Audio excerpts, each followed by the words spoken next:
Welcome everyone to our virtual roundtable on Trinity and Artemis.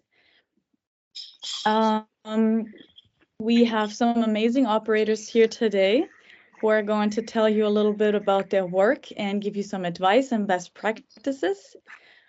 They're going to introduce themselves shortly. And from ARI, we have myself here. I'm Saskia Kennedy. I'm in charge of the marketing for our stabilizers. And we have Kurt here, Kurt Schaller, who is not just the developer of our stabilizers, he's also an operator himself. And to give you a quick idea of how we're going to do this event today, Kurt will give a short introduction to our stabilizers, and then our 5 experts are going to share some of their footage or expertise and tips with you. And if you have any questions, just write them in the chat, and I'm going to try to sneak them in. And mute yourselves so we don't have too much noise going on. That would be nice. And I think that's it. Yeah, Kurt, please. Wow, so many people. I'm really impressed. So hello, my name is Kurt Schaller, and yes, I'm the inventor of the Artemis and the Trinity, but this all started nearly 30 years ago as I was, like you, just a Steadicam operator. And over the years, I just wanted to get rid of the limits I experience every day with my Steadicam. And so on the way to overcome all the limits, the Trinity happened. And I think this was a quite interesting journey, even for me to design a product together with a great team here in Munich and in Vienna. And so even in Corona, we had a bit more time to work a little bit closer as a team together. Even without seeing us for 2 years, we had been able in this 2 years to completely reinvent the Artemis and the Trinity. And the reason we called you today is because it's like 12 months ago, we presented a product, and 2 of you, like Faris and Ari, had been one of the first 5 operators which saw that rig a year ago here in Munich in the headquarters. And that's the reason I'm very happy to see Faris Kobani tonight with us and Ari Robbins, because I think it was quite impressive for these guys to see the rig. And it was even very impressive for me to see the 5 guys and how they react the very first second on the rig. And honestly, I was very nervous in that moment as we presented the first Trinity to the 5 operators, because I just uploaded the software like a minute before. So this was an all-in action to see if it's worked, but it worked out very well. So now after 12 months, I'm very happy to listen to you and learn more out from your experience. And I'm very happy that a lot of operators are here to share their experience with the other operators. And I would love to hand over now to Faris to give us his kind of a view here. Thank you, Kurt. Thank you for this beautiful introduction. And I'm also very happy to see how much the community of Trinity is growing. And I think, Saskia, already I'm going to ask you to have more roundtables like this roundtable and be able to share more knowledge. And thanks to Corona also, that opened up opportunities for virtual sessions like that. As you said, Kurt, 12 months of Trinity 2, and I think this is the right timing for such a panel also, and to speak about our experience on Trinity 2, because what I can say now about Trinity 2 is way more different than what I said about it in last year. But I also would like to start with Trinity Generation 1, that already Trinity Generation 1 opened up a lot of opportunities for DPs and directors to start think in a different direction and of blocking shots out of the box that were not possible earlier in days on regular Steadicam. This is where I can show also, Saskia, the commercial of Skoda, that is still one of the very nice commercials that I'd like to see and I like to share, where the shot already of the commercial was blocked based on the capabilities of the Trinities. There's no other option than the Trinity can do this shot to go inside the car, see 45 degrees, see the radio, and also go out in the same time. I think the video, is it the video cutting, I think on everyone, But you can tell already the shot. We were in a studio, in a real studio. It was a 1 minute, one shot live commercial that we did a lot of rehearsals on. I think more than 100 rehearsals. You can see also the transmitter of the broadcast installed on the bottom of my Trinity. And again, that's back to Trinity 1. And this is where I really understood what the product can deliver. And what we can show people, what we can do with the product. And I think Kurt being inside the car, and also at the end of the commercial, I'm changing profile on the air to be able to go on the crane and frame blindly the stage, because I was tilting down just a millimeter to have the Nova Skoda Fabia on the top of the frame. So, but again, Trinity is a great device. I love it, but this doesn't mean that we have also Artemis, which is one of the best Steadicams, in my opinion, in the market. Especially Artemis 2 now is everything an operator wants. So, speaking about the difference between the two products, and having Trinity now doesn't mean Steadicam is dead. And Ari Robbins also is the biggest example in what he did in Bordeaux to show the differences between the products, what the Trinity can deliver and what the Artemis can deliver, or the Steadicam, and when to choose what and which tool is in the right place in the right moment. Because whenever we're not using the right tool in the right place, that will harm us as operator and will harm the tool. Also, this I can show another video of a commercial I did with Kevin Hart, and working with celebrities is one of the most challenging situations, where those celebrities will only show up for a 1 shot or 2 max, and you've got to be ready and hit it and hit your marks perfectly, with no margin for mistakes from your side as a camera operator standing in front of a Hollywood celebrity coming for only 30 seconds to do the shot and leave.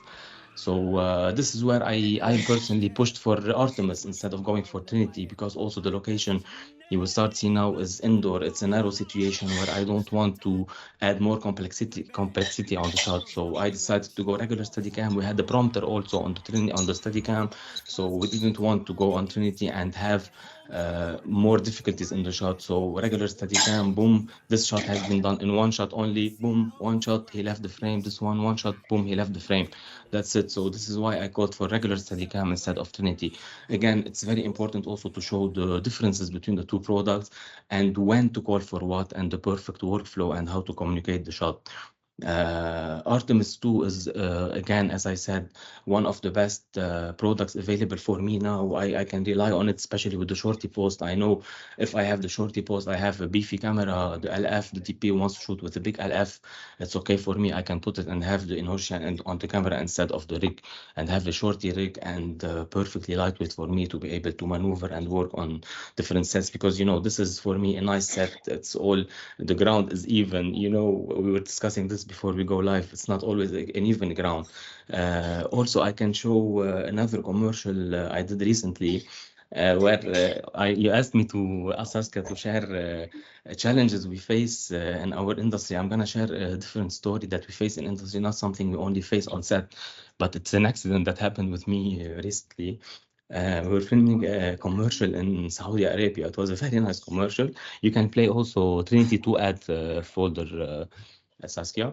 The commercial, we didn't have any even ground on the commercial. All the shots were either like 1 hour inside the valley, moving all the equipment 1 hour inside the valley, installing inside the valley. A windy day, I needed to be equipped also with wind killers. So I had to limit also the capabilities of what to bring with me on set. So I wanted to select exactly what I need.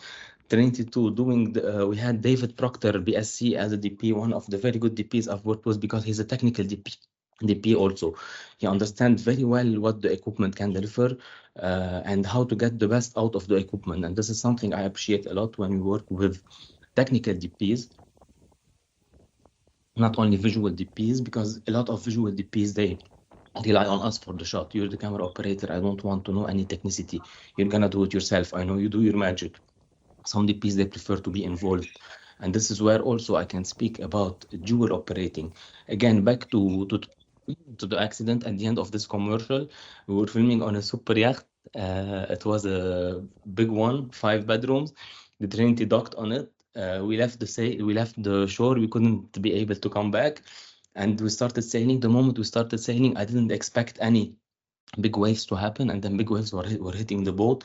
Couple seconds, I heard the sound. I was downstairs, I heard the sound of the Trinity.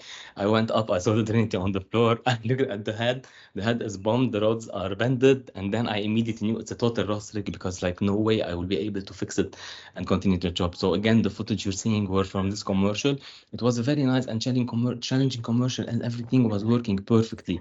It was super tough, but then it ended up like that. And within 72 hours, I was jumping on Desert Warrior, very big scale film production, and I had to have a Trinity 2 in my hand. It was 7 a.m.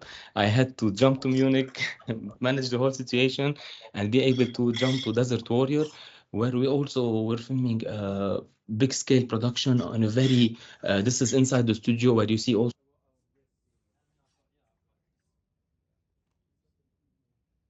Fares, I think we lost your sound. You're muted, Farid. Can you hear me now? Yeah. Yeah, perfect. I'm saying the footage you're seeing now were, where did I cut? Where did I cut earlier? What did you hear last? Just the You last just sentence started was talking missing. about this. Yeah, so I was saying Just- I had within 72 hours, I was jumping on Desert Warrior, a very nice film, and I was spending a week of additional photography, where you see a lot of tough conditions. Also, if you show other pictures, Saskia, you will see the conditions we were working in. We were in a studio, and the studio was built as a desert.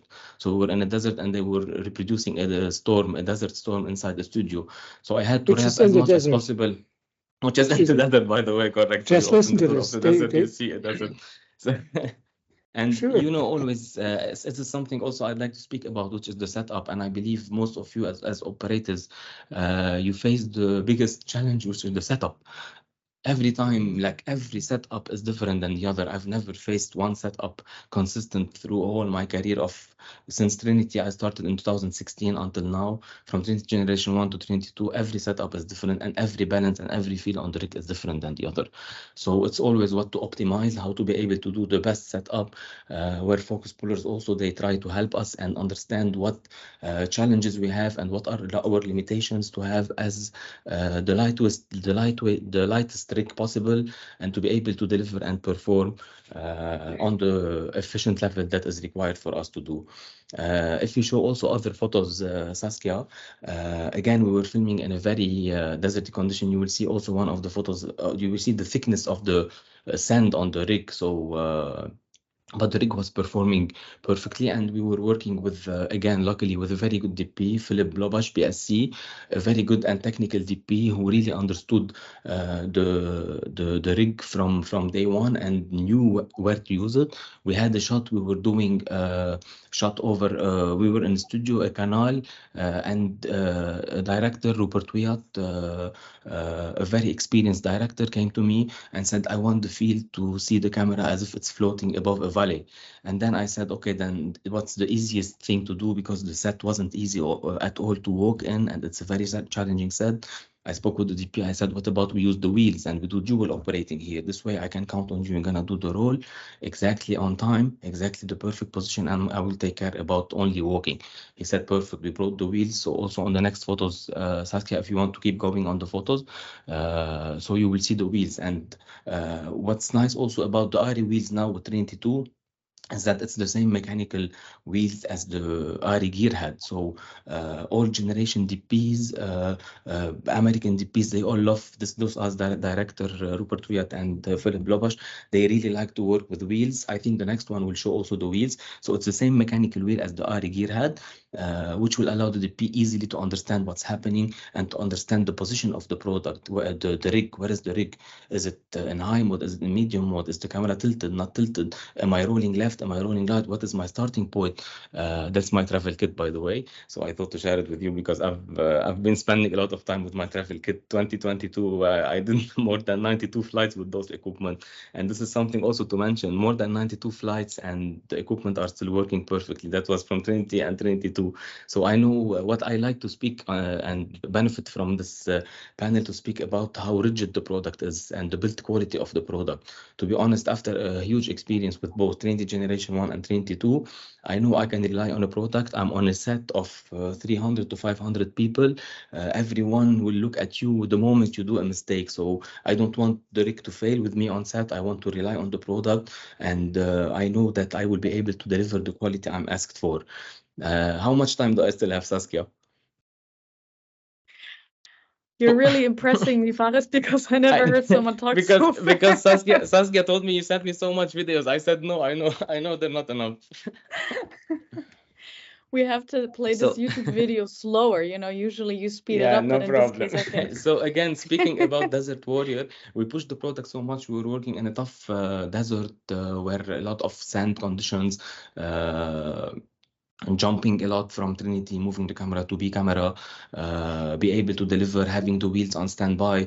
Some shots I'm doing tilt and roll myself, no need. Some shots I prefer that the DP, they do them. I'm on the comm, he's in the village. I know we're gonna communicate and hit the shot perfectly. And this is also another layer of option that also occurred, and we tested something that also not only have the wheels, but also have the joystick, any ARRI joystick, or that allows you to also hit the mark. Let's say, Sean, when you did the show, instead of you hitting the mark, you would have someone wireless doing it for you, because you're focusing on a lot more to deal. So this is something at some point I prefer to do, because I have already to deal with. And this way also it allows me to create communication, and allows the DP to be more involved in the shot, because when DP is more involved with me in the shot, so we're blocking the shot together. If something will happen, we're both involved. I'm not on the other side of the problem. So we're doing this shot together. This will allow the DP to communicate more with us and say, hey, what do you think? Can we do this with the Trinity, or do you prefer to do this? I say, what if we do this? And this is the perfect way of communication to be able to block a shot and have the right input in the right timing. Also, I can speak about a film I did last year, also Cello, horror film. It was a very nice experience to work with Maxime Alexander and Darren Busman, the guy who has a high experience in horror films, both of them. Maxime is specialized in horror films, and also Darren Busman, he did all the Saw 2, Saw 3, Saw 4 movies. So it was a pure horror film, and it was a nice experience when we were doing Trinity Generation 1 also with wheels. And we had a couple of 3-minute oneers inside the house, where at some point we're following the actors, and then we leave them and we become the POV of the ghost. And this is where the wheels becomes handy. He's doing the role on my behalf. He knows the feeling very well. He wants it. Instead of me doing it, he will tell me, no, I didn't tell you to roll to plus 45 degrees. He's doing it himself.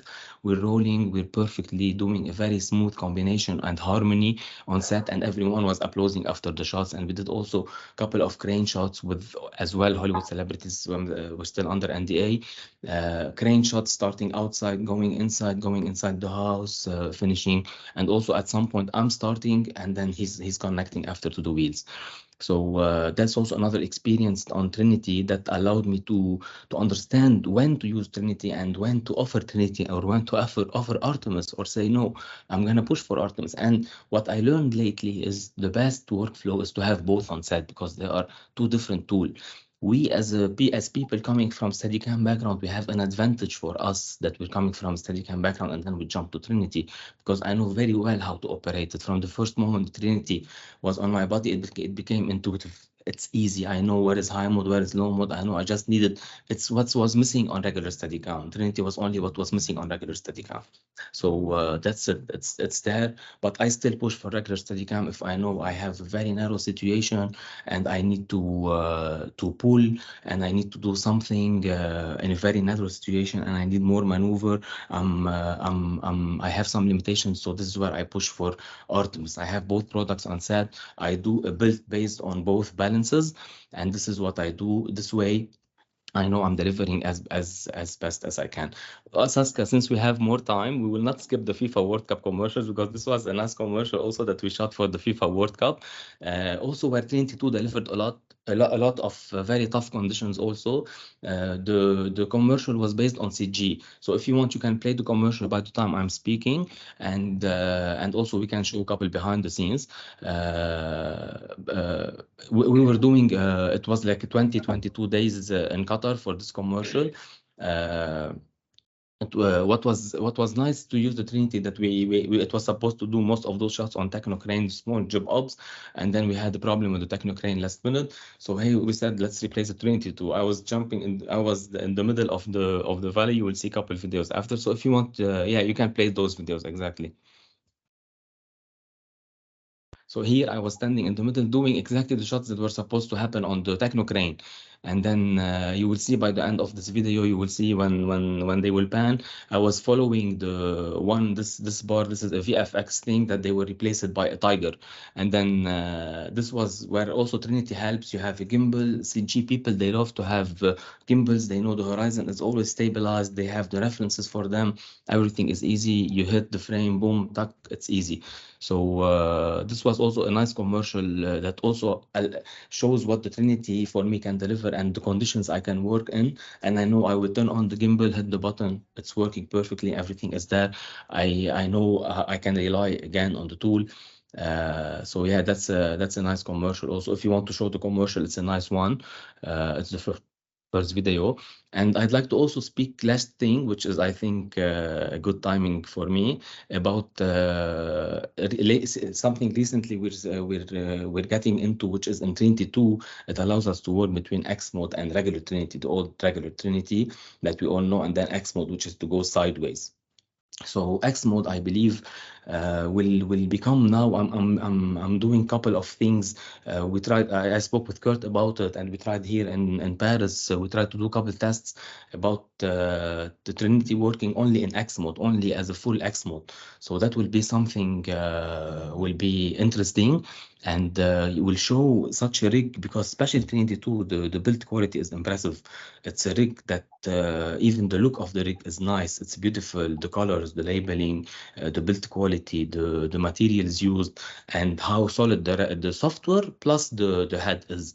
It's impressive, and I believe Trinity 2 and X mode will become something the new thing. I believe that's my opinion, and I'm also I'm finding time to work hardly on this setup, and we'll try to share more if we do also next time a similar virtual roundtable. I promise I'll be able to show with Kurt also a couple of videos about this. And I think Yeah. I'm good, Kurt. And I promise I'll make more time next time.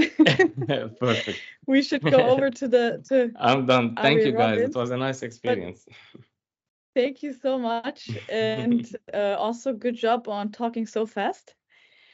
And next up, Ari Robbins from the airport. And you have to unmute yourself, Ari. There we go. Hi, I'm Ari Robbins, Steadicam operator, Trinity operator. I kind of like to highlight Trinity operator before Steadicam now, as that's kind of more of the fun. But I guess where to jump in, Saskia, I just sent you another little video or thing that I thought was very quick, but I did send you a large BTS from the film Bardo, which I guess a little what I'll discuss is just handling. Oh, all good.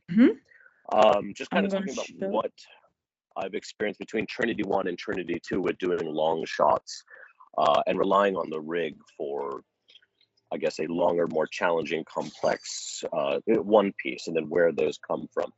This one was done for Bardo, and this was Trinity 1 with an Alexa 65. This is probably the biggest rig and biggest setup I've ever done, and hopefully the last time I ever do something like that. But just lets you, it goes to show what can be done. I mean, the rig, even the T1 was designed to handle this kind of weight and capacity and able to move smoothly. I don't recommend doing it unless you want to lose a few pounds and maybe some length in your total height. That's like a don't do at home video. Don't do this at home video. But this is one of the things that goes to show the rig was reliable. It was able to handle these things, and you can put it in basically anywhere. I mean, here we are able to move through complex spaces, a lot of tight situations, going from up, from down, and even utilizing a joystick to control such a mass moving and tilting as you're going with characters. And you can see the footage. I think it's still on Netflix. But what I've found and what I've learned going from Trinity 1 to Trinity 2 is that Trinity 1 would get you there, and you could do it. You learned how it was, and it was able to be completed. With Trinity 2, it's just simple. It's just become a very easy process to be able to handle large scale, I guess, task or weight. One of the things that's very cool that I've been able to kind of play with, I just finished a film, so this is wrapped yesterday, but we just did about a 3-minute oneer with the Trinity where we, start in a position where I had it built in a horizon, just basically in javelin mode on a dolly for about 1.5 minutes. And I was utilizing our profile functions to do auto tilts. So the camera is as if the characters dropped their camera. And so we flipped to the ground and came up. And about 1 minute into that shot, I got off the dolly. I actually mounted up and kept going. And what I found between doing that shot, of course, this turns into a big minute-long go-through thing. We go up, we go down, we hop on an e-car, we drive 100 feet, we go through. So it's one of those kind of examples. And the neat thing that I've come to realize is that that was like a push of a button for a tilt, a push of a button for a roll, a very simple thing I can smash and mash and move through. I have a handle that allows me more function, more maneuverability. I can swing my tail, whatever it needs, and I can access that x-axis just enough. Because with the Trinity 1, you would hit that point. You'd have to be very careful not to kind of overextend because where it would take you. And the fun thing now is that you don't even have to think about that point. So here you can now go into like some of the BTS where you're going around these characters and floating. Now you can do that without worrying so much about where your angles are, where your position is. And that's one of the things I think Trinity 2 I've come to find is like just that limit is gone. Just that little line where you don't think you can get to and where it's possible is now getting erased and becoming finer. And then one of the things I guess, and this is new since last year when we played with the new T2, is I did switch over to Artemis. I'm now full Artemis. You guys got me. There's nothing else I'm going to use. I'm done now. Yes, you got me, Kurt. You knew it. You knew it.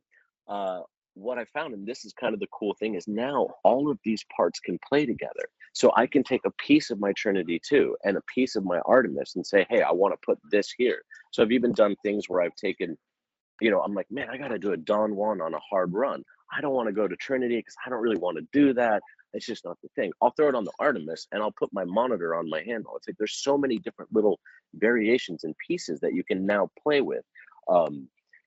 I've already started tinkering around with how I can start adjusting my bottom base for different balance measurements or adding things. And so you just get this new wealth. And so that's what I found in the next 12 months after the first one is I can now just have an entire arsenal to just build and do whatever I need. So that's been a really fun learning curve. And I found that because of that, I feel more safe and secure. I think that's like the rigidness that Ferris is talking about, is that this device is bulletproof. I don't want to say too many things, but I did recently drop my rig. I'm not going to say what happened. Things sometimes occur. But, shit breaks. But I picked that thing up and turned it right back on and it was ready to go. We had one minor thing, but it just immediately, and then what did I do as soon as that happened? We switched over to Artemis and nailed the shot in 2 seconds because everything was consistent. But the thing is just a beast. It just handles whatever you need to throw at it. And it's been fun already getting to push it to that limit to see what it can do. There's nothing like jumping off an e-cart at 30 miles to a screeching halt to watch the whole thing just go and land fine. That makes it go, all right, we can keep doing this again and again. So it's been a very nice surprise kind of already putting Trinity 1 through like the dead ringer and then now getting another one and being able to do it again and just seeing that there's just no loss. It's been really fun doing, I think like Sean had, well, I'm sure he'll mention too, these automated rolls, these automated tilts, this kind of new form of control is really like, it's a satisfying feeling to know that you can build your shots to your design with your directors and it could be pinpoint. There's none of that like, well, maybe we're here. It's like, oh, do you want this spin to go exactly a quarter second faster? Boop, no problem. Do you want me to whip up to this? Sure. Boop. And so that kind of speed and efficiency, it's just unparalleled. And so coming from the days of Trinity 1, where you would go, all right, we're on, this camera, now let's throw on a zoom lens. You're like, let me just grab my laptop, hold on, to now being like, oh, I already set that. And the time you just switch the lens, I've already rebalanced and redone my profiles. Literally, I'm gonna go get a coffee, everything's good. Is insane to think that we're using such a high capacity technology as easy as we were doing Steadicam. And I think that's what's new about it now. that's what T2 brings to the field that I find safe for me, because I know I'm just going to end up in the worst situation. So it's like I went from having, 3 Steadicams, 3 arms, 3 vests, to being like, I have an Artemis and a Trinity, and I'm good. I have all my pieces. I know it's going to work. I'm going to get through. And I think that has been the year of discovery, is how easy things can be. Saskia, I passed you another little video. I have the BTS and then a thing. Did it get to you yet? I only saw the picture. I got the picture that you sent, but Oh, and only okay. one Maybe video. Maybe this next one will come through the WhatsApp. But it's a quick little commercial. And, we've all done that shot now where you go through the car window, your character comes in and we go through the car window. And that was pretty, 4 years ago, that was blowing people's minds. And it was awesome. Now it's like, okay, what way can we go through a window? So I have a video, hope it will send, where we go into X mode. So I do this giant wrap around a vehicle in X mode and go through the car sideways. And so you're now landing behind the passenger and the driver. And it's just, here we are again going a few years later, and we can do a shot no one's seen. We can now add something to something that's just, not that no one's seen, but that can be done with the simplicity that no one's seen before, that you can just say, we'd like to create this. Done. And it's that simple. So here's a great use of the X, the kind of the infinity mode or X mode. And this was like, we got out there and it's a question. And that's the fun of this, is could we go further? Could we do more? And you're just no longer forced to saying, well, I don't know, maybe, let's try it. You just have this dependable rig that's like, if I think I can put it there, it will get there. And that's something that's really, really fun about it now. And I like that change. I like finding that I have a tool that is constantly more adjustable, that I can keep doing things, and it's just such an expansion. So here you can go. They'll replace the door later, but it's just like, I mean, come on. And so like with that, they wanted to do their thing and the slider, everyone's getting all advanced. In our business, we like to make things very complex. We're really good at that. But the fun thing is half the time it turns out to just be keep it simple. And Trinity, which is the funniest thing because it's the most complex looking rig, is now actually that easy. Just put it in the X mode and get in through the car. No big deal. Let's go to lunch. We got it. And that's what's really fascinating now with all the new technology, is that it is just that simple. And I think everybody's realizing and seeing it. When you can basically walk up to anyone and be like, hey, I want you to roll for me. And you take this knob and you just turn it. And then you go, I can do that. That's brilliant, because it just takes out that technical issue, that learning curve that we're all doing. And when you're in a big oneer, you've got 400 people all manipulating to do the same task together. And now it's like the one thing that is the most reliable thing there is this solid rig. And that's what's changed between 1 and 2, is that it's a flip of the switch game now. But I'm still going to try to find a way to break it and muck it up, Kurt. I'm sorry. You know me. I will try. But so far, I think you might have gotten me. Oh, I had, that's all the minutes on. That was kind of where I was at. Thank you, Ari. I'm more of a good question person. So I the 6-day week and a whole bunch going on, so got a little caught in. But the one thing I guess I found amazing for me recently, with now really switching over to Artemis, that I guess is that simplicity it might be the littlest thing to me, but switching out carbon fiber rods for metal rods when I need to swap, switching out just adding a little bracket to the back of a battery so I can put an extra weight on, sliding one thing this far, literally is it's after 20 years of doing it, those little things of just wrenching something, twisting something, doing that is just, I'm not coming home with cut fingers. I'm not wasting my time thinking about those things or those parts. Cables aren't getting caught on things. Things aren't in the way anymore as an operator. And that really is kind of this streamlined system. So I think that's really been a cool change that I've been able to enjoy this past year, kind of becoming new again with something. So yeah. That's great. Thank you, Ari. I think everybody is speechless from what you guys are sharing because there's still no questions. So I'm gonna jump to Junior now. Thanks, Ari. Hi, Saskia. Thank you Hi. for having me. Sorry, I arrived a little bit late, but just on time. I'm in Rome now. So can you hear me? It's okay, the signal? Yeah, everything's good. Hmm. Perfect. So I don't know what to say. You guys say a lot of experience, so especially Faris.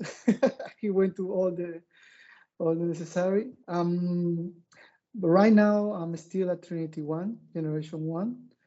Was very lucky to come. I was just yesterday in Munich with Kurt, and I have a great time because for 3 years I was in China. I was in lockdown, as all you guys know, and I couldn't join the presentation of Trinity 2, and I couldn't do many things about it. So I just keep my road with Generation 1, and finally, after a long time, I was able to come to Munich and put my hands on the Trinity 2 with Kurt, with George Fentons, with Charlie Reset, with Osman. And it was an amazing time together where I can be able to understand Trinity 2. So, and I was just shocked and fascinated of all the possibility that Faris and Ari, and I guess the other operators will talk about it at Trinity 2. And it's true. I mean, if you are a Trinity Generation 1 operator and you try the Trinity 2, instincts just jump right away how to handle it. Obviously, you need to practice, you need to get used to it, the body, muscle memory, but the instinct how to operate there, how comfortable are the motors, how everything you're able to do, the angles that before you maybe could arrive, but you have to compromise all your body or something to be able to achieve. Now with Trinity 2, those compromises are gone. So I was really surprised about that, and I feel really comfortable about it. So luckily this year I'll be part of the Trinity 2 group too. So who is that guy? And yes, just unfortunately, I don't have any group on any video of Trinity 2 yet. Luckily, I will have it by the end of the year. But I can share some clips about Generation 1 that I did in a film. And I think just to make it simple to people who are watching, how Generation 1 is still useful, and he was able to achieve many crazy shots. In this film, we did a war film. So many shots was changing. Like, for example, there was handheld shot and then become Trinity. Or Trinity shot that become Dolly, like everything. I live in another planet. So things were organizing in one way, but during the shots, because of actors wetting things, it can change. And luckily for me, when they asked me to do it with Trinity, I was able to achieve it. So this one, it was a combination of shots. We started in low mode, running, and then the director wanted to follow him inside. So what is supposed to be a dolly shot and then another cut become one shot only with the Trinity. And because the rehearsal with another equipment and everything, and then they decide to try with the Trinity, I didn't have too much time to improvise, but luckily I was close there to see how was the frame and everything, and one rehearsal, and then we start shooting, and 2-3 takes, we got it. So if this Trinity Generation 1 was able to do, I was able to achieve, I believe that with Trinity 2, it will be even, I will give even more options to do. This is another shot that it was made, supposed to be made handheld, and by many decisions, they asked me if we can do it with Trinity to be more smooth. I make the sled as short as possible, and I was able to handle it. The tricky part is the stairs, because as you can see, it's not a normal stair. Even the actor had difficult to go up. My assistant just was behind me, counterbalance to be able to be smooth, but the final result you don't see it. You see just the camera floating around, and this is just an amazing tool. And I was just talking with Kurt and grateful for his hard work that he's been doing, and I know the story also the Generation 2, how in these difficult times his team, he just pushing forward to be able to deliver what is now Trinity 2. So thank you, Kurt, thank you, Ari, thank you guys. And now that you guys is already 1 year, I see you guys doing the jobs, and I just can't wait to have it in my hand and try to create something cool shots as well. Thank you very much, Junior. As our next guest, I'd like to introduce Mark, who has worked a lot with George Miller on Mad Max, for example. Yeah, hi there. Mark, please Can go you hear ahead. me Hi. okay? Yeah, Yeah, hi. perfect. Yeah, I've been very lucky. Thanks for having me on this as well. It's been great to sort of hear the feedback from all the other operators that, it's really hard because we always seem to be in a little bubble out on jobs out on our own, and it's actually great to sort of see what other people are doing and other operators that are, breaking new ground. And so yeah, this has been a great opportunity to do this. Thanks, Saskia, and thanks, Kurt, for all of this, getting this together. Yeah, look, I sort of got pushed into Trinity. I'll be really honest, not because I wanted to really give it a go. It was more because George Miller came to me back during COVID and said, I've got this idea for this movie, and it's like, I want to just do a lot of one-ers, and I want to do these shots where we can go from really low to really high and get into someone's face and then come over their shoulder and then drop down and see their feet and do this and go through into rooms and he was just going in this sort of like crazy frenetic ideas he had.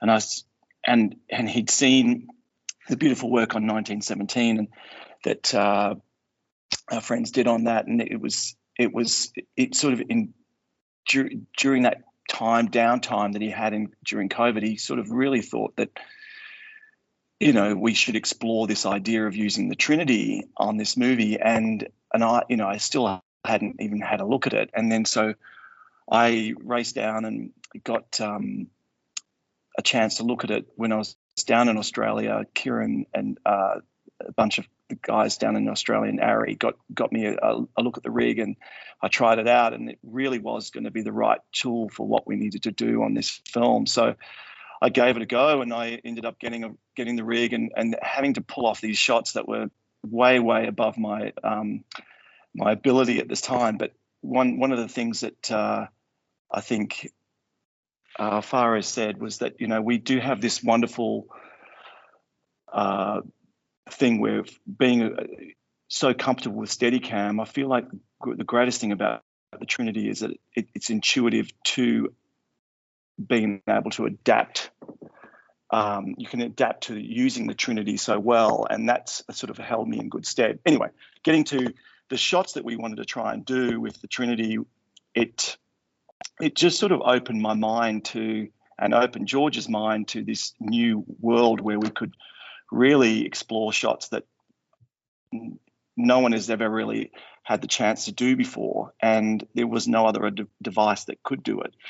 So thankfully we had plenty of rehearsal time, and I sort of probably was very lucky to have that, because on most jobs you don't have the time to rehearse over and over again, but we really did put a lot of time into rehearsing and finessing with the actors. And we were able to do shots that were, truly, the trickiest things I've ever had to do. And one of them was a shot in 3,000 Years of Longing, which was the film that George was trying to do. And it was a shot where Tilda Swinton's in the bathroom, of a very small bathroom in a hotel, and she's washing her face. And we wanted to sort of start on a particular started on a shot of her spectacles on the sort of like bathroom sill, and then we had to sort of reveal through the reflection up to her face, and then move the camera over the sort of bathroom sink, then up into her face, and then wrap around enough to get a frontal shot, all in the size of a bathroom, and then follow her out of that room and then into the main living area, but then drop down to then reveal this genie bottle that was sitting on the table, and then skim across the table. And you know, there was no other device that could pull it off. And with the ability of handing the tilt over to, you know, what we were saying about having that ability with the wheels, I could hand the tilt over to John Seal, who was the cinematographer, and he loved that he could be so precise with, you know, threading the needle and getting exactly the right, you know, headroom or the right, you know, amount on the bottle or whatever it is. So that was one of those technical shots that I felt that this device was just fantastic. And the only thing I will say is that, you know, I missed the fact that now the 2 has these extra components or extra what do you call it, benefits that I wish I had on that show. But it definitely opened up a whole new way of operating and how we can tackle shots. And then that went into the movie that we did with the next movie we did with George, which was the prequel to Fury Road and Furiosa, which was a film that he also wanted to keep having shots that were, you know, longer than normal. So we went in on that film with more of an idea of thinking, oh, we'll use Steadicam a lot more, and oh yeah, Steadicam will be the device we use. And it ended up being that more and more we were dragged and drawn towards using the Trinity just because of the extra flexibility of the height change. And he just loved using it like almost like a jib arm. And I don't know whether the other operators here on this panel agree, is that it's one of the beauties of this device is that it is acting like virtually like a small jib, but you have the ability to move it with your body and have that delicate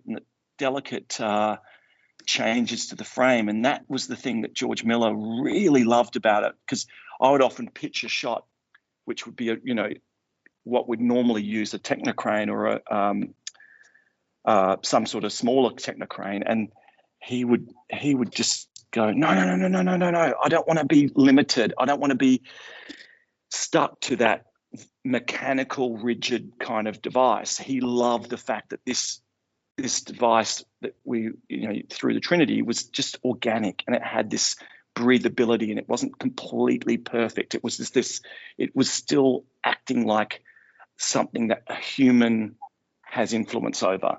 And so I ended up stop arguing about it, you know, using the Technocrane all the time and just giving in and just using the Trinity. And yes, it wasn't always the right tool in a classic sense, but it gave that different sort of flavor to the shot. And I think that was, you know, the main thing that he was drawn to and he loved. And well, let's see how it plays out in the film, but I'm sure it's going to be added, you know, a whole new kind of feeling to it. Yeah. We just got a comment from Tom saying that he reached 3.7 meters with the Super Post. Yes. Wow, that's cool. Yeah, so I don't know what else, any other questions or any other things I can really share, other than the fact that I'm kind of very excited about getting into the 2 and seeing what that can really offer now. Yeah. Nice. Yeah. We're excited to see more from you. Yeah. Well, just a little note, Mark. Yeah. We are thinking to do a kind of a workshop in Singapore in July. So maybe you want to join us there.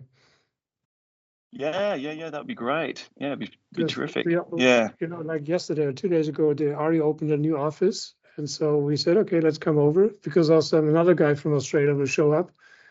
Some guys from the Philippines, China. Junior will come, hopefully. Junior? Yeah. I sent you the date, Yeah. so we tried to nail it Yeah. down Yeah. to No, a that'd be certain, really a wonderful. certain That week. would be cool, Okay, yes. yeah, because I think this Yeah. could be fun, just to come together for some days and we just play around and have some fun. We're already looking for studios, rental house to have a good environment, so we can really simulate a lot of shots. Yeah. Yeah. No, that'd be really good. Okay.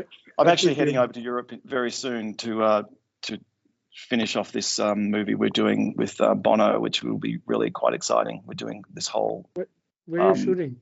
expertise. We're shooting in Naples in Italy, and then we're going across to Dublin in Ireland, and it's going to be pretty cool what we're going to be trying to pull off, and we're also using the Trinity quite extensively on that as well. So Maybe it'll you be should fun. make a stop. Maybe you should make a Yeah. stop over at Paris and you just come together with Faris and he gives you some ideas. Yeah. I definitely would love that. Yeah, it'd be really, really wonderful. Yeah, for sure. How are you going with the question I have for everyone else there is how is everyone going with the ability to put other camera bodies on the Trinity? One of the questions that comes up is, can we successfully put in the Alexa 65 and other bigger bodies on the I can Trinity? answer this question also if Yeah. you want to, because in my opinion there's a multiple point of view for this, because like there's a difference for me between what you can really put and what is the collateral damage of putting such a big setup in the Trinity, and what are the disadvantages for this if you end up of putting a big Alexa 65 as Ari did in Bordeaux with 4 batteries in the bottom. You have to know that you are with the big rig, the inertia is high, the weight is different, and everything is different, and need more space to operate with it. So there's a couple limitations in this. Also, not only the camera, but as I said earlier, what comes with the camera. If you want to end up with the Preston lightweight Ranger, you're ending up with 2-3 kgs on top of what you have as problems, and you already try to solve things. So you have like whatever, you can put whatever you want to, and the 22 you can put even the 65 if you want to. Technically, yes, you can put it. There's a no for this. But what is the downside of this? That's my question. I always try to push for a lightest setup because this will allow me to be more agile with the rig. I can perform better. I can deliver more. I can give you more time, more momentum, more efficiency. So that's what I try to explain. You want me to put the camera? Yes, I can put it. But what is the shot? What are we ending up with? Am I doing a one of 3-4 minutes going upstairs, ending up on crane with this setup, or what? So that's my answer for it. That's my point of view for it. Yeah, I agree.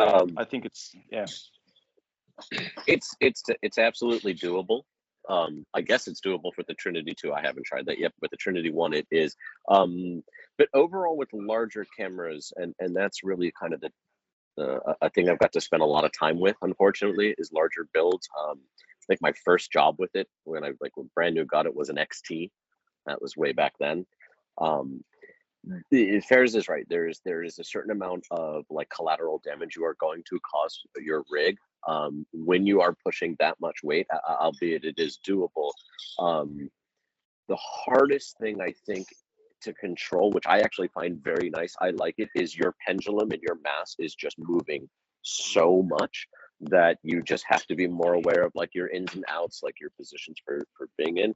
I can send you some of my accessories and pieces list that I have that I've done to do so, if it helps. But it's one of those things where, unfortunately, and I'm sure Mark, you go through this a lot, as we all do as Trinity operators, is it's that balance of what can you tell the AC he can do and what can you tell him he or she cannot do as far as adding pieces and things. And I think when you get to the Alexa 65, that's where you may have to unfortunately be a little bit more foot down on what's actually going to be able to go on there. It's maybe the horns have to go for one, or maybe it is an iris rack has to go down, or maybe we don't do the matte box. But as long as your AC is willing to do that for specifically that rig, it just takes a lot of chimming and chopping. And if you do get into that zone, I can try to track that we kind of shaved down for you. Maybe we can find the body we kind of beat up before. There's a little piece you'll run into. That's great. But it's it's doable. It's just a matter of with the Trinity 2, I think you'll have, and there's been a lot of discussions about this, about ramping motors and putting your motor speed up to compensate for mass. And then how does that affect all your motion as well? Getting into the PID controls versus just upping motors. So there's a lot to go through in that. And with larger things, I think with the T2, it'd be much easier if you can fit the 65. But if you're going to be on the T1, you want to spend as much time going through your profile settings, because you'll feel like you have it. And then the next thing you know, that mass just hits the bottom and it just all goes to shit. So it just takes a lot more prep.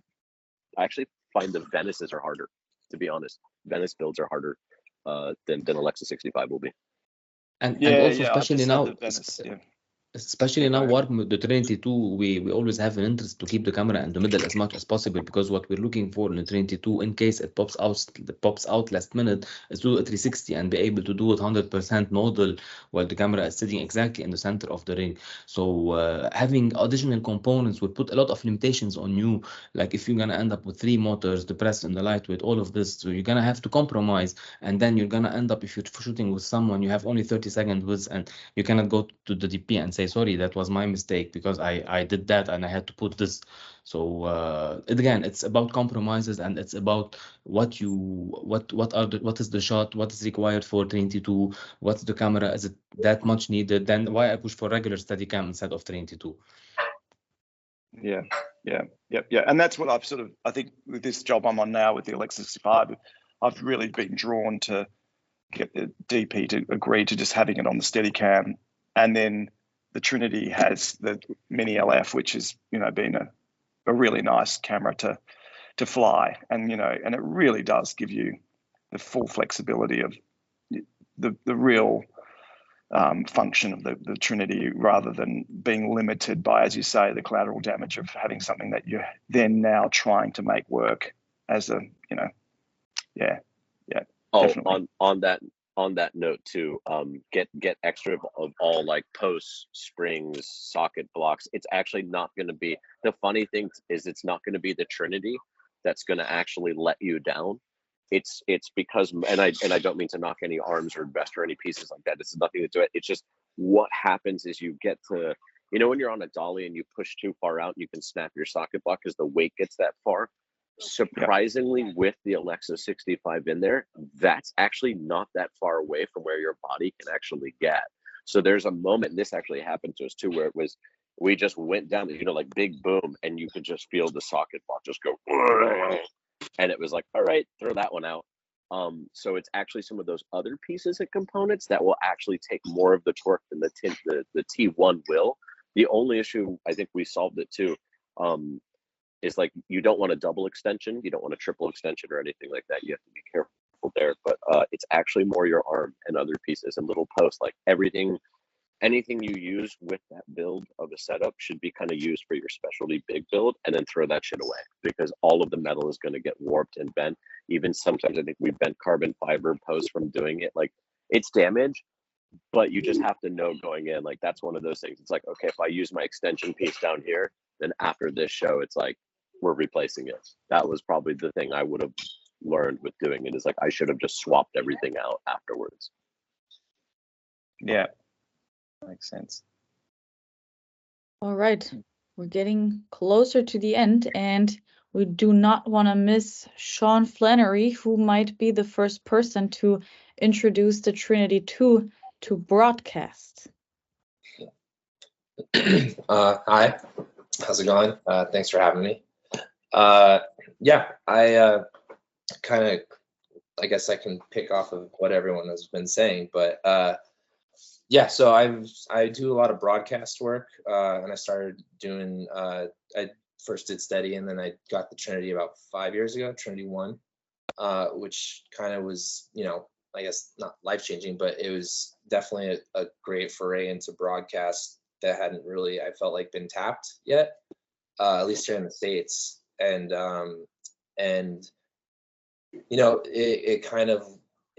I feel like a lot of the broadcast directors kind of saw what the Trinity 1 kind of opened up as far as shot ability and capability, and kind of breaking the limits of what just a regular Steadicam could do. And then obviously once Trinity 2 was announced last year, I was okay, so now what can we do even further? Kind of like what Ari was talking about, with the X mode and going through the cars and stuff like that. And I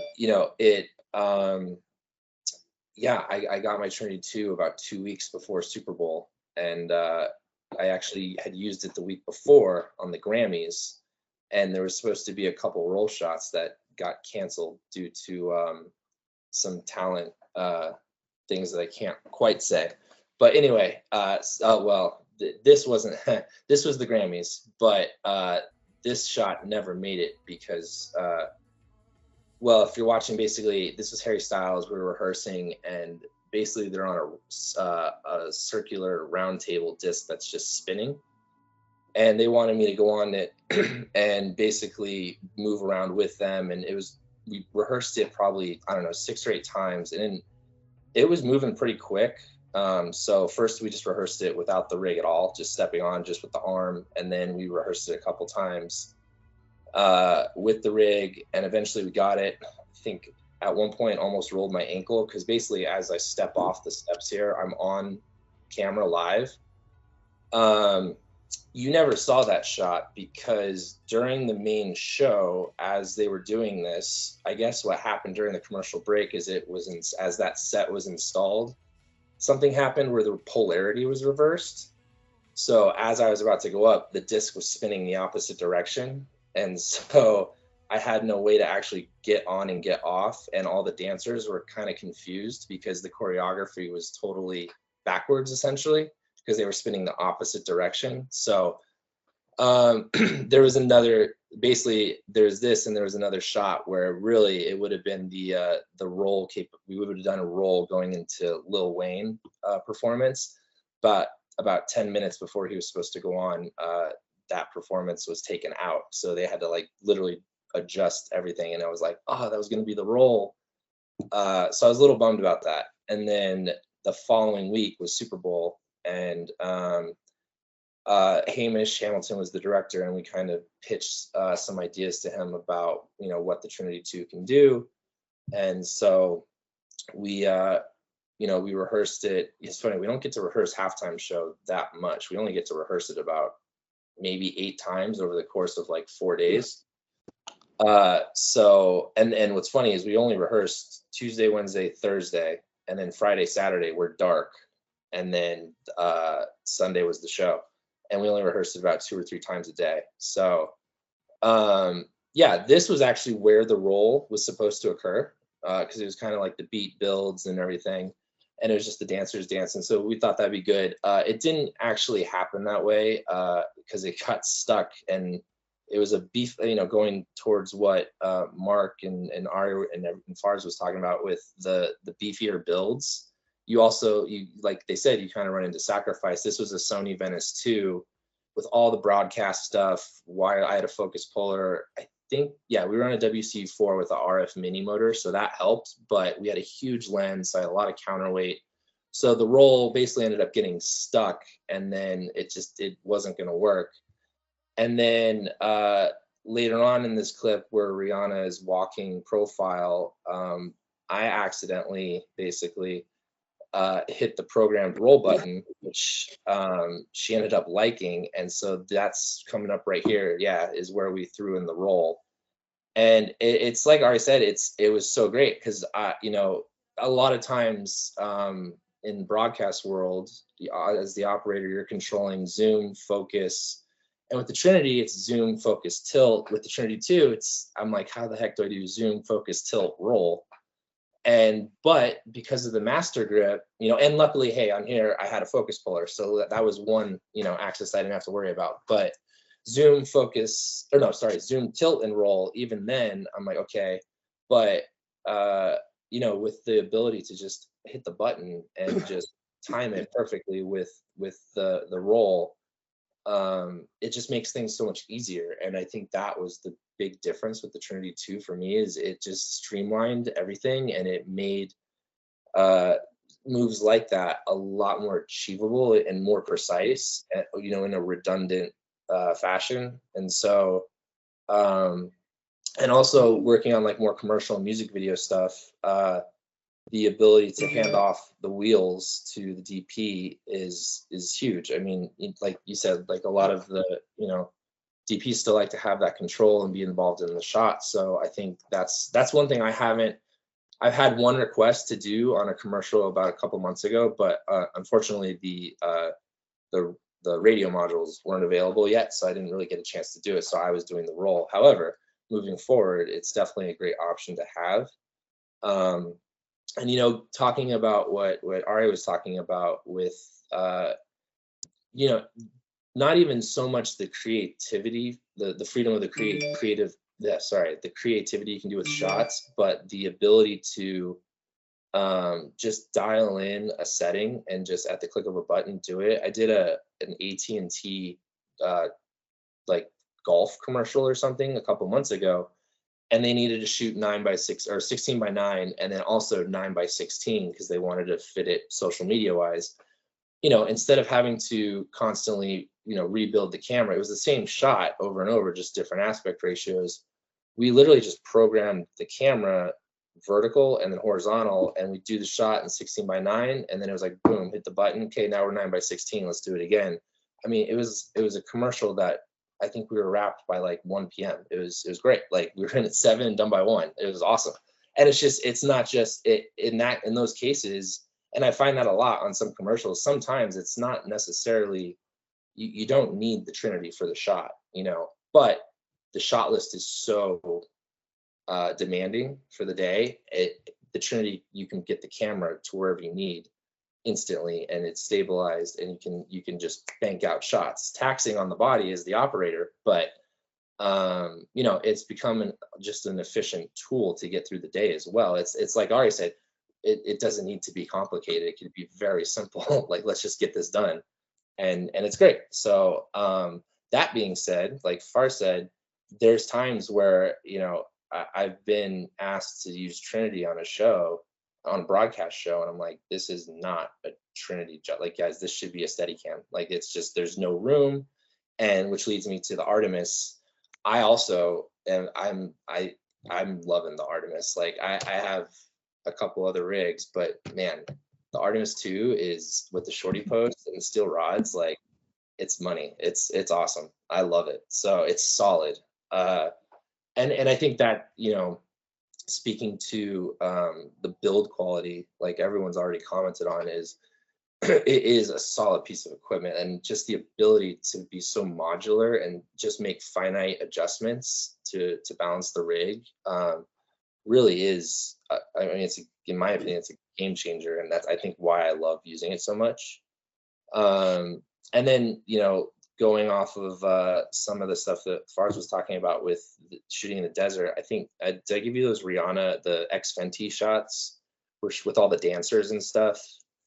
Is that sorry. in the long video, you mean? Yeah, I think it was a little longer. It's Yeah. out. It's a bunch of dust. And talking about what Mark was talking about with a jib attached to it, this was, so I do all of Rihanna's Savage X Fenty things for Amazon, and this was out in Simi Valley, and I mean, just covered in dust by the end of the shoot, and the rig really did perform well. And this was all Sony Venice 2 on a super post, and we were able to literally, they had me basically doing jib moves. I mean, there was shots, I think I gave you a still photo too, but you can see how tall the rig is. It's, I mean, they put me up on a platform because they really they couldn't get a jib out there, and we were able to, I mean, it looked like we were, on like I think we were up like 12 feet in the air by the time I boomed all the way. I mean, granted, my assistant there is only like 5'3", but yeah, I mean, the ability to move it, pretty much anywhere you need, really gave us so many just shot options. And I really, it's been a great experience so far, and I'm definitely looking forward to see what else it can do. We have a question for you. Okay. From Nikos. Okay. He's asking, do you prefer to have the link on the camera, or is it better to have it on the battery plate? The broadcast, the wireless. I've done both. Coachella, it was on, Mark and I both just did Coachella last a couple weeks, and the receiver was on the battery plate down low. And for a lot of the broadcast shows, we use a company called AVS. And if it's like a broadcast camera, that's what I'll say. I think if it's a broadcast camera like the Sony P1 or P50, it's a very small boxy camera. I like to put the transmitter on top. It helps kind of add a little bit of weight to the back of the body, so I don't have to add weight to counterbalance the lens. And then also the antenna then is always pointed up, because essentially whichever way the Trinity moves, the antenna is always facing up, which makes the wireless guys happy. If it's more of a cinema camera, like an Alexa or a Venice or whatever, typically because of the MDR or the focus, the motors, whatever, I tend to put the transmitter down bottom on the battery rack. So yeah, it kind of just depends on the build, which, like everyone said earlier, every build is different. If I need the weight down low because it's a heavier build up top, then I will put the transmitter down low. So yeah. Good news maybe for all the broadcasters. We got a new bracket coming very soon called the SSP6, and this is like a cheese plate system. You can mount different transmitters, and the way it's designed, you can click it on the 90mm rods, like in front of the back battery, and it's symmetric and really tight. Or you can just take a second post clamp from the monitor bracket, and then you can also put it at the monitor, at the post, which again brings the antenna into a very small diameter. And so this should be on the way, like I would say like early June. Nice. It will be on the web page, and I think we're going to have 50 on stock. And because I think this is a very flexible bracket, you can mount all kind of transmitters in many different positions, including like what we use it most of it to mount our external radio modules. We got the CRM radio modules, which are kind of beefy and bulky, and this way you can mount this very good onto the rods. And also the bracket allows you to mount the bracket at the REM even off center. So if you have to push a bit off, or you have to find a way around the battery clamps, which are already on the rods, you will definitely find a way, because all the clamps can always be off center. So in the end, the components are centered to each other, but not the clamps. Gotcha. So that's the SSP6, and it's going to be online very soon. As soon as Saskia and I put the photos there. Nice. I may have an interesting question for you, Kurt, in regards to some control mechanisms for the RCP. If it's an okay time to ask, we have a quick moment. Let's see. If I wanted to do a multiple profile, so if I wanted to have 2 true rolls or 2 true tilts, and or be able to switch profile during the shot, like if I want to have my tilt speed at X for a certain part of the shot and then switch profiles, whether that be like a follow mode included or not, but if I do that, can I actually program multiple? So I haven't tried it yet. I was just thinking about it, of some things I wanted to do for a shot where I could switch between as fast as I need, because I have times where I need to like super tilt and then I need to go right back down to super gentle tilt. Just wondering if there was a quick thing I could do. So in the moment, it is like you would have to clone the profile and then just make that difference in the second profile to have, let's say, a second, and then you just have to fully change the profile. What we're already working on for the next big software update is that you have, the idea is what we're going to do is we're going to make it widgets. That means you yourself can pick what should be down on the main screen. Like say, like I need 3 different kind of home positions in that profile. So you have free choice what kind of things you want to have, and then you just go through let's say like a linear effect. So this comes in a bigger software update, which we're working on, and the idea is that to have this thing hopefully ready. Software is always a kind of a beast. September. Because we know we have to have something like that. You can generate a thing which looks very same, the other thing, but with slight differences in it. So you have the free choice to make your profile, which contains, let's see, 3 home positions and 2 different follow modes. And then you go and profile the other profile, which you may have different tilt ups, but it's technically always the same thing, but with pre-programmed or different values, but the same move in the end. And then based on this, we are looking also then in the next step that then you can trigger that one, let's say, widget or movement. It could also trigger the other one. You know, we put that's the idea, to put them on a timeline, and you just push one. That's so cool. Always the same button, and you just fire one effect after the other, and you can just arrange the what should happen next yourself. That's so cool. This is the plan, and then you have only one button left. No brainer. Boom, boom, boom, boom, boom. Well, it seems to be, and I'm sure everyone's probably running into it. It's because of what it can do.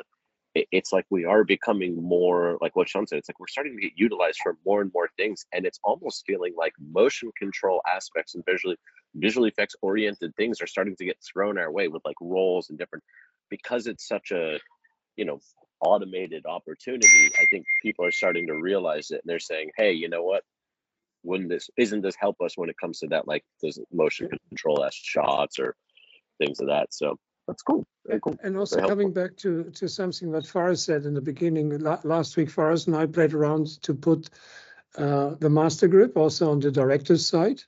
So technically the director can also have a master grip and some buttons. And today we start another little project. It's just a little box with 3 jog wheels, and you can give this to the director. So even he can dial himself the speed in. And once you give him, I like it, and he press OK, the value is set. And then that's the value, and it will be remembered. You can reproduce the move, and both are happy. And the other thing we're also working on, which is not the next software update, again, it's the bigger one, is what we call the dual controller. So you handle over the wheels, but maybe the guy is not that good. You still can use your joystick to fight this. That's important. So that's also important. That's also important for, you know what I learned. It's important for reset. When you want to reset, the DP is not on the wheels. You know, he's lighting by this time. He's doing something else, and you know, you just give him the frame. You have the capability just to reset or give him this beginning, and then you're good to go. That's also important. Yeah, but the most important thing is, even if you did not such a good job, you can just give him a big thumb and say, yeah, brilliant done. But of course you did it. Can you do something? Can you do something like we can chat with the DP from RCP to RCP? Like we can. You send smileys? Smileys or reactions or something like, was it nice? He can send you on the RCP. I guess since we're all on all these topics, is there a possibility to do a role kill switch like mid thing? Because I'd love to have the ability to just like halfway through not have to. Because I've had an option where they've wanted to, I guess, let gravity be the tank, if that makes any sense, to kind of let roll just kind of frolic as it will and let momentum bend it in a controlled move. Kind of a weird concept. I didn't really love it. But is there a thing where, like, if I could rotate like that and then I kill it and then I just let momentum naturally glide it down, is there a kill switch feature that we could incorporate maybe in time? Like I can remove a Sorry, here we go. Ari, that's a classic Ari one. But good news. But your question have 2 layers. Answer number 1 is a German one. No, because the point is, the reason we have to travel back is, again, the encoder have to go the same way back to know where the hell is 0 in one hand. But you can get this effect if you put the roll and follow. Then you put a massive window in, a massive ramp, and then the follow will go like a drunken master. Perfect. That's what I was that's what I was looking for. I actually had something like that where the intent was to get from a very rigid structural thing to just lose all sense of self. Yeah. And so that's what I was trying to figure out. How do I let momentum just make it willy-nilly? But that's perfect. That's going to be fun to try. Because this is even what we did on the Trinity 1. This was on profile 5. This was this weird profile because we made a profile because Jörg Shenton once had to do a shot and you have to act like the POV of a bee. So he needs to fly through the room like an insect. And we needed that kind of a really stupid drunken master move thing. And that's in a follow mode, just a huge window, crazy lot of ramp. and the thing will just I'm gonna flow give it a shot. forever. Oh, that Simple as sounds it is. fun. I'm gonna be But I trying think that from tomorrow. time to time you should press home just to slow the machine down, because before it starts to end up in endless feedback. Sorry to interrupt you guys. I just want to pass on a question from Christopher, who was actually participating in the first session today. He's also a Trinity operator, and I think this is a question to Sean. Have you used Sony P1 cameras on Trinity 2? And is there a way to control zoom with broadcast lenses with the master grip? Oh, Kurt. I'm sorry. Yeah. So yes. There, so, I mean, I can speak for like yeah. So we on the Grammys, it was a P1 and tri-servo broadcast lens. The L Cube 2, I believe, is that? Yeah. Am I saying that right? So that allows you to go through the L bus, and then out of the L bus goes on the ring to like the analog connection, basically to go to the servo lens. I think they're just waiting on a firmware update to allow that to work. So the problem, the solve for as of right now, which actually we did at Coachella, because we had to control zoom on the signature zoom.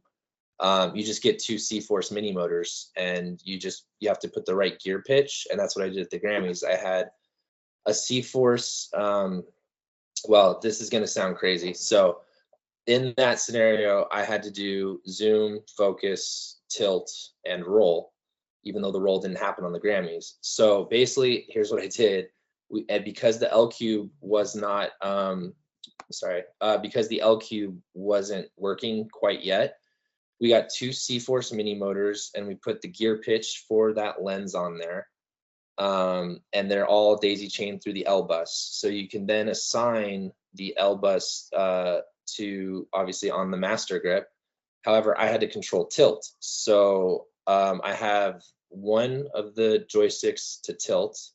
The other on the bottom, the top one was my zoom. The bottom joystick was my tilt. Yeah.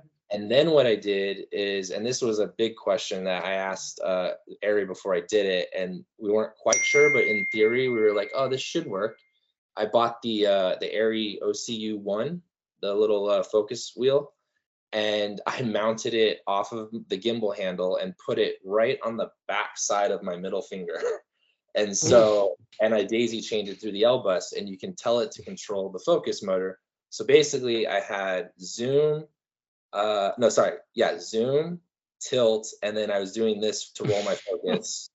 And then when I had to do a roll, I just hit the button that I had programmed for a roll. And because here's the thing, I will say this, I would never do that on a cinema lens. It was a broadcast lens. So the focus obviously is it's minimal unless you're like right up in their grill, then you obviously need to roll focus close. But yeah, it worked, and no one said, hey, you're out of focus, or and that was the first run with the Trinity 2, and so I've gotten a lot more comfortable doing it. But what'll be nice is once the firmware update is done for the L Cube, I won't need those motors on the lens. You can just go directly to the lens from the L Cube, which will be great because it'll save some weight up top and it'll make it less front heavy. So yeah, that's how I did that. Good news. Yeah. Because on the real big software update for September, we're planning to be able to control 6-axis from the RCP, because like in Dubai, we did really good shooting there, and we learned that in some of this vertical, because we made a vertical, zooming, rolling, and honestly, none of this, we had 5 focus puller, only 1 made it, and the other 4 badly failed. And then I said, okay, we have to allow ourselves sometimes to do the focus on the program, which means now technically on a show like this, you could just put 3 different focus points on the knobs, like super far away, mid-range, and very close. And you just, because in the end, more or less, if we have a good f-stop, we should be fine with 3, let's say, fixed positions, and you just push through the focus. And then you put the rolls on the other 3 buttons. And here we go. Because that's a nice thing. You on the new software later on, you can say, I need focus, focus, focus, roll, roll, roll, and then just assign them to the 6 knobs. Yeah, I will say that I really think that it's getting to the point in the broadcast world with the Trinity 2 where if I can sell production on having someone on the wheels, it would make the shots much more. It'd free me up. I mean, you know what I mean? It's just like it is a lot to think about as you're, you know, someone's counting beats in your ear and you're trying to do all this and that. So it's really just it's a different world, I guess, you know, whether it's a budget thing or what, but trying to get to say to production, like, hey, look, it would be really nice if we can have a second. It's essentially, like Mark said, it's like it's getting to the point where it's like a techno crane. Like I need to have an operator on the head while I move it through the space, and whether it's broadcasted. So, you know, I enjoy the challenge, but yeah. Okay, but that means we should just make a little set which got one wheel and a UC1 on the left side, a huge screen, Yeah. and your focus puller. Handheld one. And it's not a focus puller anymore. He is your second operator in the end. Exactly. Yeah. Because maybe we should just give the guys a new title and a bit more gear so they look more something, and you can get them on the job. Well, so and with the Trinity 1, before I kind of got used to doing zoom, focus, and tilt, I didn't have the wheels, but I had the remote.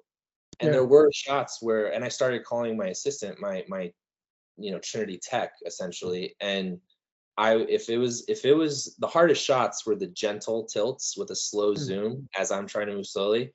And I think we did a Billie Eilish performance for the Grammys a couple years ago. And I started super close and I pulled back and I had to adjust for headroom. And also because I was pulling so far back, I really had to do the focus. And I handed off the remote to him and I was like, hey, just keep he had a monitor. And I was like, just keep the headroom just right here. That's all you need to do. Just slightly tilt it up. And that was the case where it worked out perfectly. And it was a little too much on my plate because of just how slow and precise of a move it was. And so that was a good scenario where it's like, okay, I know I need to hand off one of these tasks to someone else. And that's what we did. And it worked. So, yeah. That's why I call that. Sorry, go ahead, Kurt. Yeah, I wanted to say. I wanted to say that's why I call it the next level of precision. The wheels, it's like precision wheels, and it gives you this next layer of precision that I can definitely do it myself if I want to, but that will require an additional focus of myself and an additional task to do as long as I can hand it to someone else who can do it on my behalf. Yeah, and don't forget, because I also did a lot of TV live shows, Sean, and because honestly, every designer I proved it on a live show, because I think only a live show proves that the gear is fully reliable, even because, you know, I know what to say. Everyone is fully crazy on the live show. Whatever you hear on the headphone, only 5% makes sense. The rest is pure horror. So, because another thing which I'm really missing more and more on television is that you can't have your own focus puller close to you, because in the end, for me, he was my guiding angel. He really made sure I don't hurt myself. You know? And I think also we should tell people, if they really want to have extreme complex Trinity shots, you need someone who's guiding you, who's with you. You just can look his eyes and you know you can be safe because he's around you. And I think the producers must accept this. For sure. To be honest, I never ever nowadays shoot without someone behind me. I even don't know how to do it unless it's a bit of a situation that I must go alone by myself. I'm going on an elevator or something. But most of the times, 95%, I have someone behind me who's taking care about. I'm not afraid of myself, but you're also afraid of extras, of someone who decides to last minute to run between your legs or do something to hit you and then can cause an accidental damage. So I always have someone behind me, spotting me, holding me, and then they give you this those marks to do this. Also, sometimes they can put you on the mark if they want to. Yeah. Sorry, I want to jump there. Sean, you can go ahead in a second because the next question is for you as well. When you accidentally hit the roll bottom during the halftime show, did you just hold the frame, or were you able to control the tilt and frame the shot correctly? And then we have one more question for Kurt, and then I think we gotta call it because we're already over time. So the accidental hit, just to be clear, I accidentally hit the button during rehearsal, not during the actual show. So it was planned during the show. But did I control the tilt? Yeah, I'm pretty sure I did. I hit the roll. I had the rig vertical, so straight up and down like a regular Steadicam. And as I stepped down, I barely had to tilt. So I think I just, great, because the hardest part was as I got off of those steps and got onto the actual field, they wanted to see the platforms at the top in the shot with the dancers on it. So once it had completed the roll, I just kind of slowly tilted up and brought it down to the grass level to kind of get that low, wide angle. But yeah, as it was rolling, I tilted it just gently, just ever so slightly, just to make sure, I wasn't cutting her head off as it rolled. And I think I talked about this on I don't know, someone was asking me, but honestly, like I kind of just blacked out. Like at the end of that shot, I was like, I asked my AC, I was like, how did it look? Because I don't even remember. It's like, I was just like, please don't cut her head off, don't get stuck. Like, all this stuff. And then, I mean, literally the director, as he took the start of that shot, he's like, all right, Sean, here you go. Don't fuck up. And I was like, all right. So, yeah, it was, yeah, I did. So sorry, the short answer is yes, I did tilt just a little bit as it was rolling, but not like a drastic tilt at all. Perfect. Thank you. Can I sneak a very, very fast question in? Very fast. Mm-hmm. Go ahead. How long or how much percentage of the time for you guys are you watching the head versus your monitor? Like where you watch the actual lens or you're watching your monitor? I'm just curious what other operators do. I find myself like 50-50. I always try to focus on what I do. I learned that I do a mix of everything, to be honest. I'm looking everywhere. I'm looking between monitor, the feed, the lens, the actor. So it's intuitive. Like, it's like it comes there, most of the time on the monitor, but even sometimes looking at the lens, what's the frame gonna be, or even looking at the actor, looking at the position, it's gonna be there. But it's a mix of everything. I always say it's like 20% looking everywhere and trying to hit the mark. So I'm like a radar trying to understand where are my limits and boom, hit the mark there. That's what I think. Yeah, I find it so interesting. Steadicam is like a completely different. You never look at where your lens is with the Steadicam as much. It's over here on you, but with the Trinity, it's so many. Just curious what others do. With the Trinity too, I learned on a commercial, I was having to pull over a keyboard and rotate as I came over the keyboard. And I was looking at my monitor, and all of a sudden after the first take, I just heard a crash and shatter.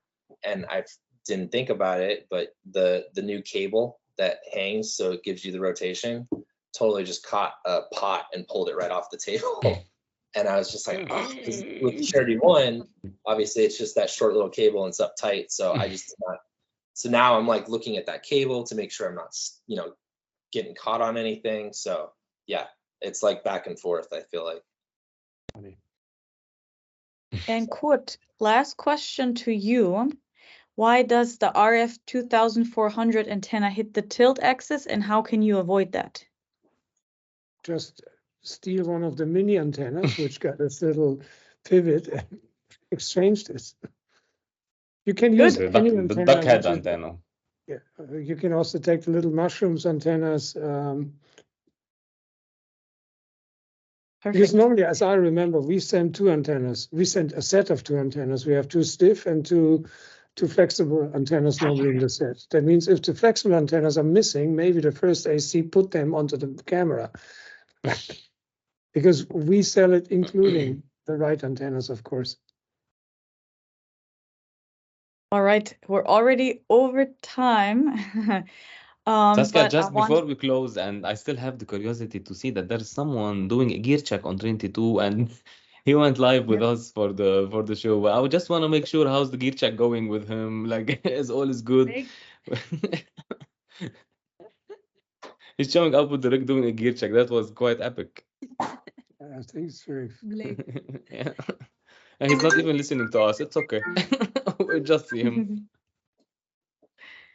Well, we have so many people here still, and there were so many questions, and I think we could have gone on forever, or for a lot longer at least. And also, next to Kurt, we have Joanna, who I'd like to introduce quickly. She's also a Trinity and Artemis operator. I think we have a strong need to do another virtual roundtable where she can also attend. I'm an Artemis operator, but I just started with Sorry. with Trinity together with at the workshop in Dubai with Fares, Kurt, and Leon. Yeah, but cool to see you all and to learn from you. Nice to meet you. Yes, yeah.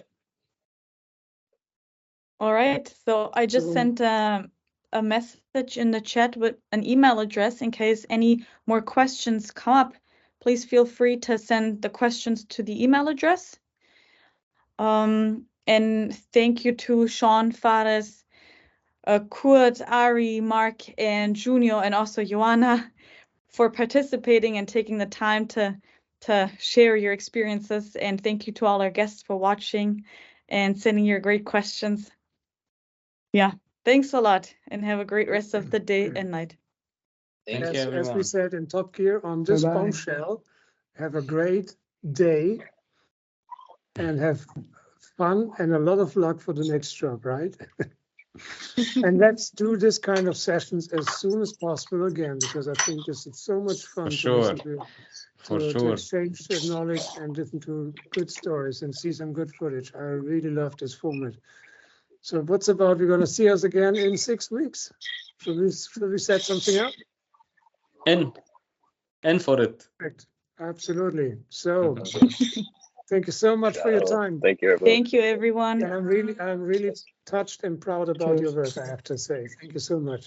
You make me very happy. Thank you, guys. We're proud of you also. We're proud of you. Thank you. Keep inventing for us. Keep We do. being the mastermind. We have still so many little things coming up. You will have a lot more fun with us. You I see, give we him don't the want this session to physical end up, from Saskia. you, Sorry, we Father. don't want this session to end up. We can next I time we can do it tell. 2 hours, I believe. Yeah, but again, I'm really hungry, boys. It's my second session. I'm so hungry. Yeah. All right, Ari, have a good Bye. flight. Bye, guys. Sean, See you see guys. you Thank soon. you. See you Bye. soon. Ciao. Bye. Bye. Bye-bye. See you. Bye-bye.